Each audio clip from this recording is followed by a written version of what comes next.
हर किसी के जीवन जीने के ढंग को अच्छा नहीं कहा जा सकता, उसे भले ही अच्छा लग रहा हो। आपका बेटा गाली दे रहा है, बेटे को अच्छा लग रहा है, आपको प्रेरणा मिल रही है, आपको लग रहा है कि हमारे बेटे का जीवन प्रेरणादायी है। नहीं लग रहा ना?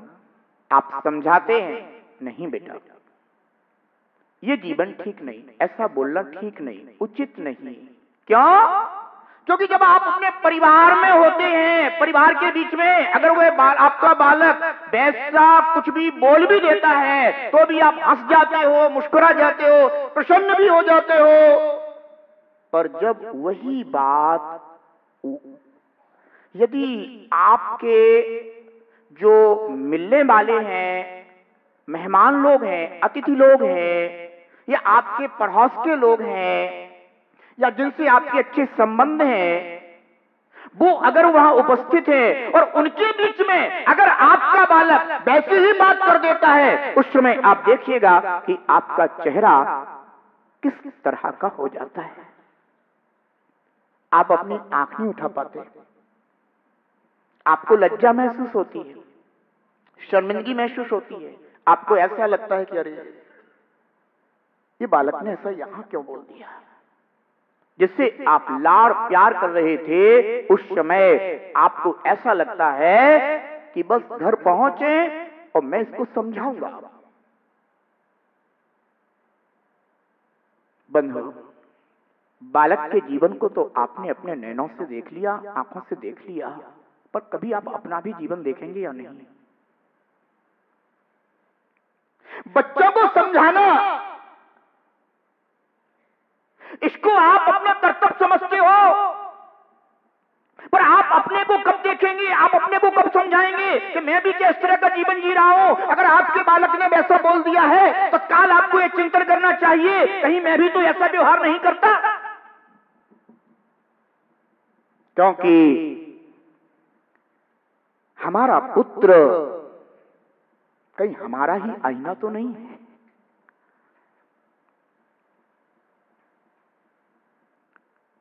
हमेशा ध्यान रखो,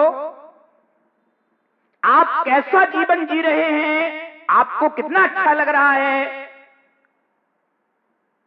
ये अलग बात है, पर आपका जीवन कितना प्रेरणादायी है, यह बिल्कुल अलग बात है।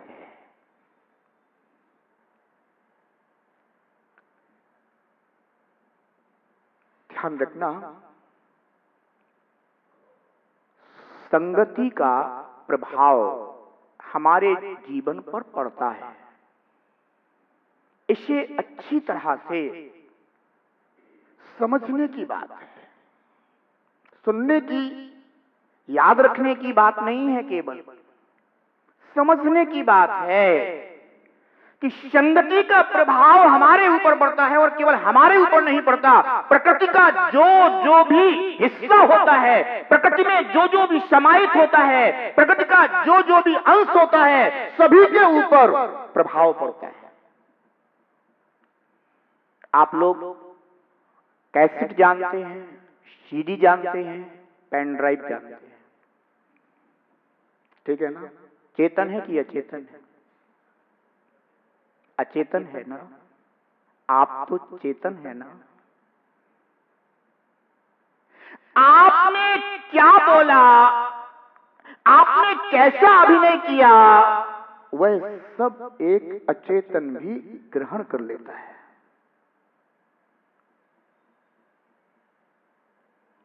जिसमें जानने देखने की शक्ति नहीं, वह भी आपके अच्छे बुरे जो कुछ भी शब्द होते हैं, चित्र होते हैं, अभिनय होते हैं, उन सबको वह ग्रहण कर लेता है।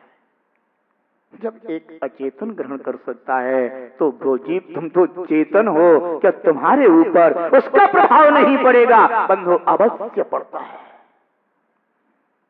एक इंद्री पर प्रभाव पड़ता है, दो इंद्री पर प्रभाव पड़ता है, तीन इंद्री पर प्रभाव पड़ता है, चार इंद्री पर प्रभाव पड़ता है, पंचेंद्री पर प्रभाव पड़ता है। आप जानते हैं कि जब कोई साधना में होता है तो आप उसे शब्दों से संबोधित करते हैं।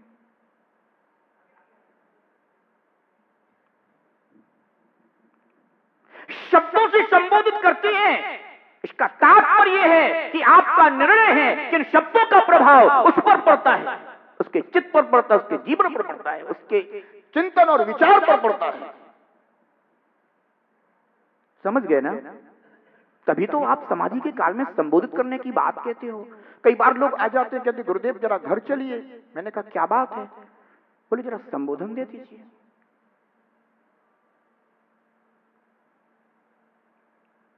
पर ग्राहक भी तो होना चाहिए। दुकान पर अगर कोई ग्राहक हो तो आपको अच्छा लगता है, और दुकान पर आकर के केवल आपका सामान उलट पुलट करवा जाए और चला जाए तो आपको कैसा लगता है? बोलो ना, अच्छा नहीं लगता ना? ऐसे ही हम भी दुकानदार हैं। सम्यक दर्शन, सम्यक ज्ञान, सम्यक चारित्र, सम्यक तप, इन रत्नों को अपने साथ लेकर चलते हैं कि इनका कोई खरीदार मिल जाए। क्षमता, इस गुण को साथ लेकर चलते हैं कि इसका कोई ग्रहण करने वाला मिल जाए। जब हम किसी को संबोधन करने पहुंचते हैं और वो ग्राहक नहीं होता तो वैसा ही लगता है जैसे कि तुम दुकानदार हो और तुम्हारी वस्तु को कोई उलट पुलट कर देख करके चला जाता है। तुम्हें अच्छा नहीं लगता तो हमें भी फिर अच्छा नहीं लगता। ग्राहक बनो, अच्छी बातों को ग्रहण करना सीखो। वो अपने अंदर प्यास होनी चाहिए अपने जीवन के प्रति, अपने भविष्य के प्रति, कि हम जो भी चुनेंगे अच्छा चुनेंगे। बागवान बन जाओ। जैसे बागवान बाग में जाता है, बगीचे में जाता है, क्या चुनकर लाता है? बोलो ना, जरा जोर से तो बोलो, तुम्हारी तो आवाज ही नहीं निकल रही। कहीं चिंतन में तो नहीं चले गए?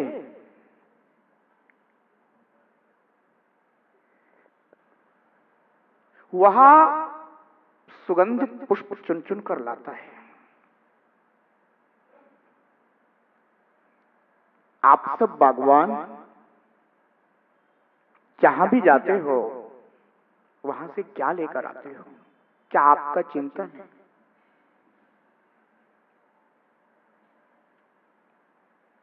हमारे से एक सज्जन बोले, मैं एक कार्यक्रम में गया था, वहां गए, बहुत धक्का मुक्की थी, पूरे समय परेशान रहे, ना तो अच्छे से दर्शन कर पाए और ना कुछ सुन पाए। मुझे तो बिल्कुल अच्छा नहीं लगा। मैंने मन में सोचा इस व्यक्ति का चिंतन गलत है। यह व्यक्ति अच्छी चीजों को ग्रहण नहीं करता है। नहीं तो ऐसा हो ही नहीं सकता, जहां लाखों लोग उपस्थित हो रहे हो, जहां कुछ प्राप्त करने के लिए जा रहे हो और वहां कुछ ना मिले, ऐसा कैसे हो सकता है? एक वैद्य अगर जंगल में चला जाए जहां हजारों वनस्पतियां खड़ी हो, उनमें से भी वहां कोई ना कोई औषधि लेकर आ जाता है। लाखों के बीच में से भी कोई ना कोई औषधीय चीज लेकर आ जाता है, क्योंकि उसके अंदर उसको ग्रहण करने की सोच है, प्राप्त करने की भावना है। और एक हम हैं कि न जाने कितने कितने प्रकार की उलाहनाएं देने लग जाते हैं। इसका तात्पर्य है कि अभी दोनों सद्गुणों के ग्राहक बने ही नहीं हो, अन्यथा ऐसा हो ही नहीं सकते इस जगत में कि तुम कहीं भी खड़े हो जाओ, तुम्हें कुछ अच्छा ना दिखे, तुम्हें कुछ अच्छा ना मिले। ऐसा कभी इस जगत में है ही नहीं।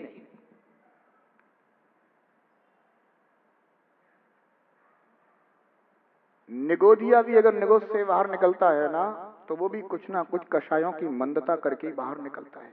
यानी वहां पर भी कुछ ना कुछ कसायों की मनता मिलती है, होता है। खोजना सीखो, दृष्टिकोण बदलो। परिवार में रहते हो, परिवार में आप रह करके कभी इसकी बुराई, कभी उसकी बुराई, कभी ये अच्छा, कभी ये अच्छा नहीं, ये बुरा नहीं, ये ऐसा व्यवहार करते हो, वैसा व्यवहार करते हैं। मिस्टर, आप कैसा व्यवहार करते हैं? अपने को कभी देखते ही नहीं। कितनी बुराइयां तुम्हारे अंदर ग्रहण करने की क्षमता है, मैं तो यही सोच रहा हूं।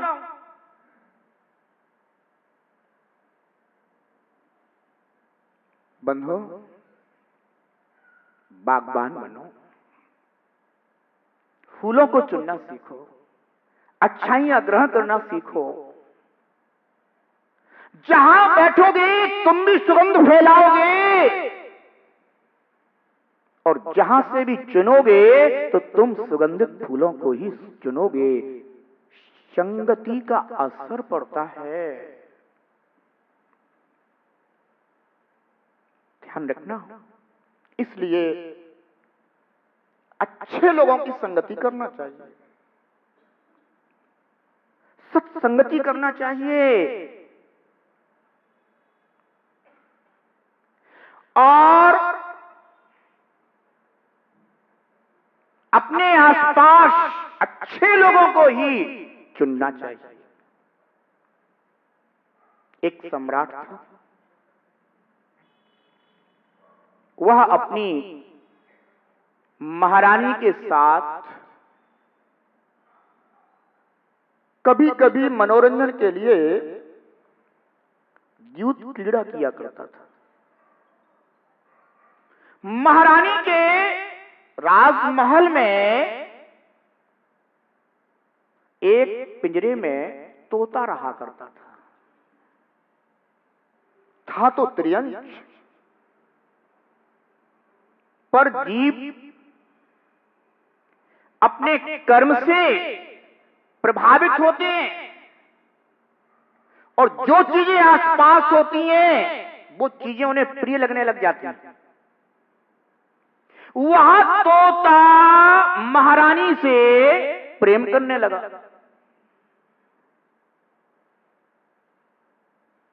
सम्राट जब युद्ध क्रीड़ा के लिए आया तो दोनों जब खेल रहे थे, तो जब महारानी बाजी जीत जाती तो वह तोता अत्यंत प्रसन्नता व्यक्त करता, और यदि महारानी दांव हार जाती, राजा जी जीत जाते, तो वह तोता चुप रहता, उसे अच्छा नहीं लगता था। यही तो संसारी जीवों का स्वभाव है। जिसमें अपनापन आ जाता है उसकी हर क्रिया अच्छी लगने लग जाती है, और जब तक अपनापन नहीं आया तो अच्छी क्रिया भी क्यों ना हो तो भी उसे अच्छी नहीं लगती। ओहो, देखो तो संसारी जीवों का कैसा स्वभाव है।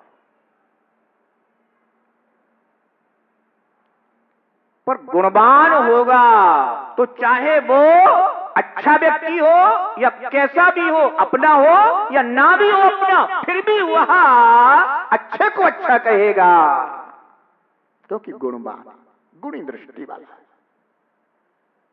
तो तोता महारानी के जीतने पर अति प्रसन्नता व्यक्त करता। सम्राट ये बार बार देख रहा था। सम्राट को बिल्कुल अच्छा नहीं लगा कि मैं जीतता हूं तो ये कुछ भी अच्छा नहीं बोलता, अपनी प्रसन्नता व्यक्त नहीं करता, और महारानी अगर जीतती है तो बड़े अच्छे अच्छे शब्द बोलता है, बड़ी प्रसन्नता व्यक्त करता है। तो सम्राट को क्रोध आ गया।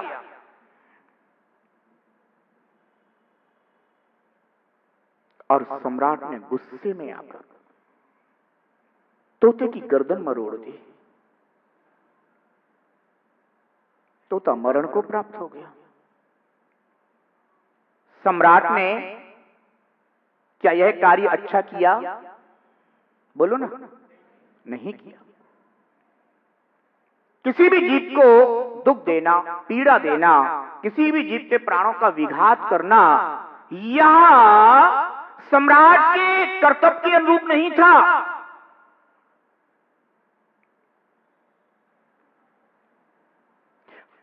सब जीवों की रक्षा करना यही अपना कर्तव्य है, यही अपना धर्म है।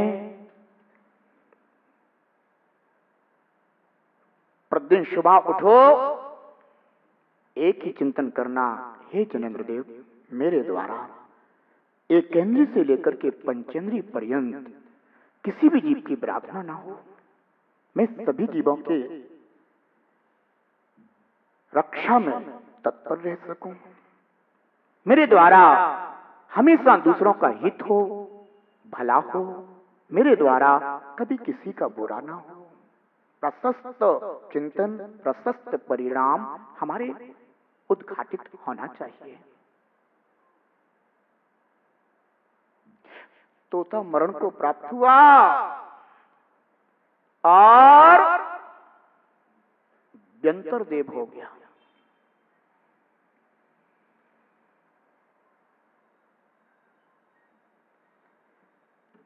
एक दिन सम्राट को राज्य करते करते ऐसा चिंतन आया, अहो मैं इस राज लक्ष्मी के भोग में लगा हुआ हूं और हमारे पूर्वजों ने जिस समय हमें यह राज तिलक किया था उस समय कहा था कि बेटा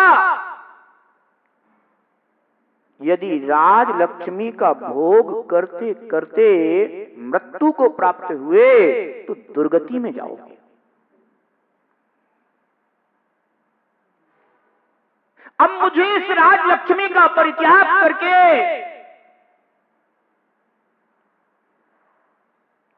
मुक्ति लक्ष्मी का प्राप्ति का पुरुषार्थ करना चाहिए।